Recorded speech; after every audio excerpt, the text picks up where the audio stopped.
Hey, what's up? I'm Joel Madden, and this is Artist Friendly. On this episode, I'm talking with Italian singer, songwriter, the lead singer of the band Måneskin, and now solo artist with his new solo record coming soon, Damiano David. Let's go. I'm not smoking on gas, I'm smoking on piff, that's my kind. I don't want no bad times, I don't want to have bad. Let's talk about your music. Okay.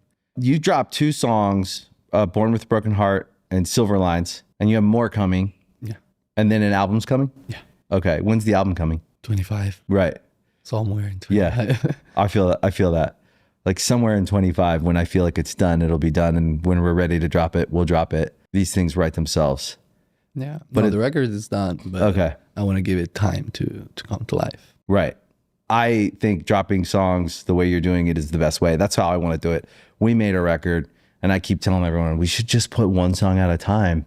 Yeah. Get people reintroduced or whatever, to us, and then we'll know when the record should come out. Yeah.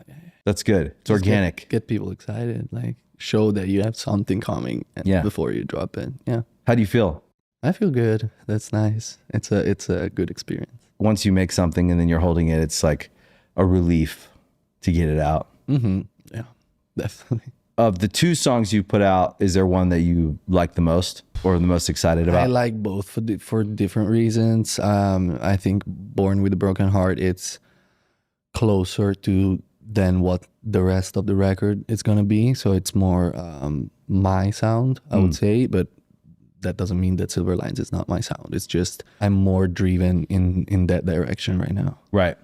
What do you feel like your sound is? It's always been very hard for me to define music, even with the band. I think it's pop. Yeah. But pop means everything.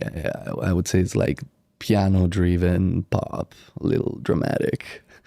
Good songs. To me, that's pop.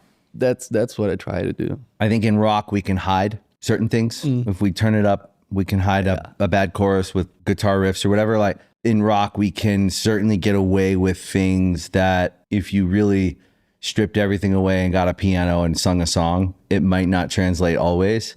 But the good songs will translate. And that to me is pop. That's a good way to see it. Because we had a ton of pop songs. Us too.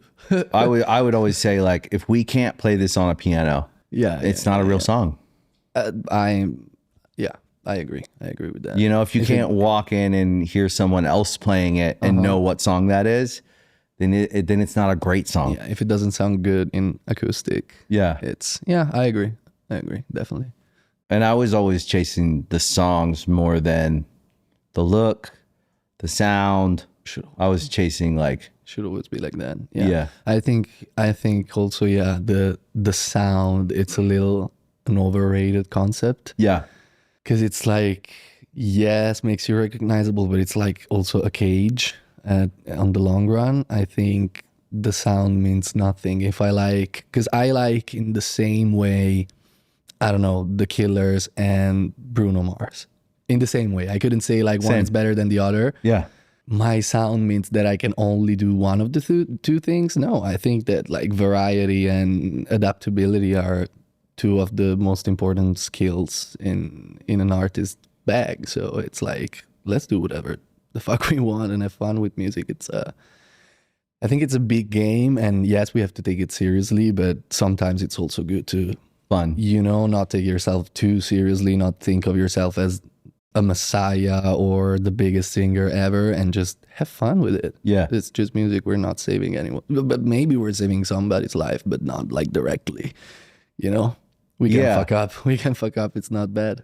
Yeah, I agree with you 100%. But I think that your music gets big and then people maybe treat you that way sometimes. And it can make you uncomfortable sometimes because you're like, you don't want to insult them by saying like, you're wrong. Well, you're not wrong. I mean, it's great that you love my music and that you think I'm great. But at the end of the day, and I'm trying my best. I want to be great. But at the end of the day, I also don't think I'm the answer to your problems. I think if my song helped you get through a hard time in your life, that's the biggest achievement I can get. But if I don't get it, it's also something I should feel guilty about. Yeah. It's just a song. Yeah. Like didn't do it. For you, then maybe for somebody else made it. Maybe my favorite song ever is going to be the last streamed of my whole career. Yeah. Is that really a problem? I don't think so. Yeah, it's okay. Yeah, as long as you do shit that you like and you're proud of, then the answer is like, of course it matters, because we always want people to love our music and love our stuff and relate with it. But at the same time, it's like, if I'm proud of it, this album didn't make it, I'll make another one, hopefully. Yeah. You know? And you will. Yeah, as long as the label supports me. Yeah. Why And not? even then, even so, even Yeah, if you can make music it for free, basically. So, yeah, you can make it. You can always make it, but that's why it'll likely always work if you're detached from the need of some result, and you just make something you like, and you appreciate the big wins when a song is like, wow, Sure. you're like, that's cool. But then you likely have that one song that you love and you love to play live, and you love what that song means to you in a different way, and you can enjoy that even more sometimes than the big hit songs. But it all works together. If you don't have one, it's hard to have the other and really enjoy both. Yeah. Those of us that are fortunate enough to do this for a long time and to have different hits and things like that, we know what that means, and it's great. But there's nothing like standing on stage at 25 and feeling 25 Yeah. and playing your music and being honest. That's why I think also we got to be honest with ourselves and know that this is our passion. And so we got to treat it as a passion, but it's also our job. And Yeah. so we got to treat it as a job. So you got to always make music that you love, but you also have to be aware of, you have to be your own INR. Yeah. You know, and be aware of like, okay, these 3 songs are the most likely to work. So this will make the set list. If I have this, the other 8 songs, I can do whatever the fuck I want. Yep. If I don't get that thing, I've always gonna have the pressure of, but when is the hit? But when is the hit? But when is the hit? So sometimes it's also about like being a little smart and knowing how to play the game, Yeah. you know? Yeah. It's awareness. Yeah. And I find sometimes with artists where I want to kind of shake them and go, no, you have to be aware that this is actually your job as well. And just what you said, you have to be aware. You got to make good decisions, You gotta show up. and you got to show up, and you got to take it serious, Yeah. and be a professional enough to do the job, so that when you want to go do the rock star thing, which is fine, I'm not, You can. I don't judge it. I did it too, but you have to find the balance. It's not all about that. If you find the balance, you'll keep making the art, but you can do it for a long time if you are a professional. And think you can that's have smart. people support you. And, Yeah. and yes, and you can be free by doing it. Yeah. Because it's not fun when you have to fight for the smallest things. Yeah. So sometimes it's also about to be, okay, like I'll pick the hill to die on. Right. Like this thing is... Choose your battles. Is this as important, or I can give up like a little piece of it so everybody's satisfied, and then they're not gonna Yeah. push me on this other thing, you know? It's, yeah. That to me says that's someone who's been working for a long time. I've been doing this for 10 years. Yeah. And someone who had enough time working at it without the big results and the big success to appreciate what they have and know what it took to get there. And also kind of has that gratitude to like continue to want to maintain what they work so hard to have. I think with the band, we went through every stage of fame. We went through like playing in the streets and playing restaurants without seeing, you know, the light at the end of the tunnel, and getting like super frustrated and having no money to do it and everything. Then we did the talent show, the overexposure, the, you know, all the distraction, everything but music. There's Right. time for everything but not to write music. 2 extremes. The extremes. And then we got the extreme success and Eurovision and America, Fallon, talk shows, everything. And then, of course, organically, you can't be at that level forever. And so like a little of a downfall and trying to stabilize things instead of like keep pushing and trying to be smart. And then too much work. We gotta, you know, push back a little and chill out. And every time things were happening, I never wanted to let myself to just let things happen. Of course, you got to accept what's happening and what you can't control. But I always wanted to understand, like, okay, this happened because this, and that. This happened because like I want to know the reason. So when it's going to happen again, I'm not going to panic. I'm not going to freak out. I'm not going to be stressed. I know that it's just what happens, and it happens because of this and this and that.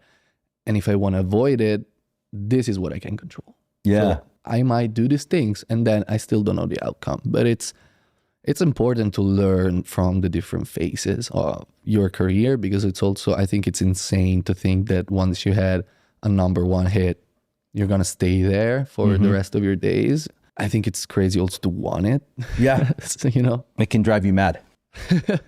But you're saying something really, really I agree with, and I feel the same way. And it's really important for people and artists to hear. But anyone building a real living, breathing business, you go up, you go down, you go up, hopefully a little higher, you go down. And as long as your trajectory keeps doing that, not just the success of your business, but your life, the development of your whole life. Am I happier? Do I feel better? That comes through effort, put forth effort. There's a result, measure the result, try to make sense of it, adjust the effort. also you got to evaluate like the result and the effort. Like, was the effort, Was it worth it? And then measure the whole way and find your true process in relationship to not just the results and the results you want, but also the feeling, the quality of your life. It all works together. And what I think people get sold on in music and in art as a business is there's only one or two ways you can win. This is how we measure it. And that's not actually true. Like, your music, you could argue, is over the last 5 years, let's say, today, more relevant than ever.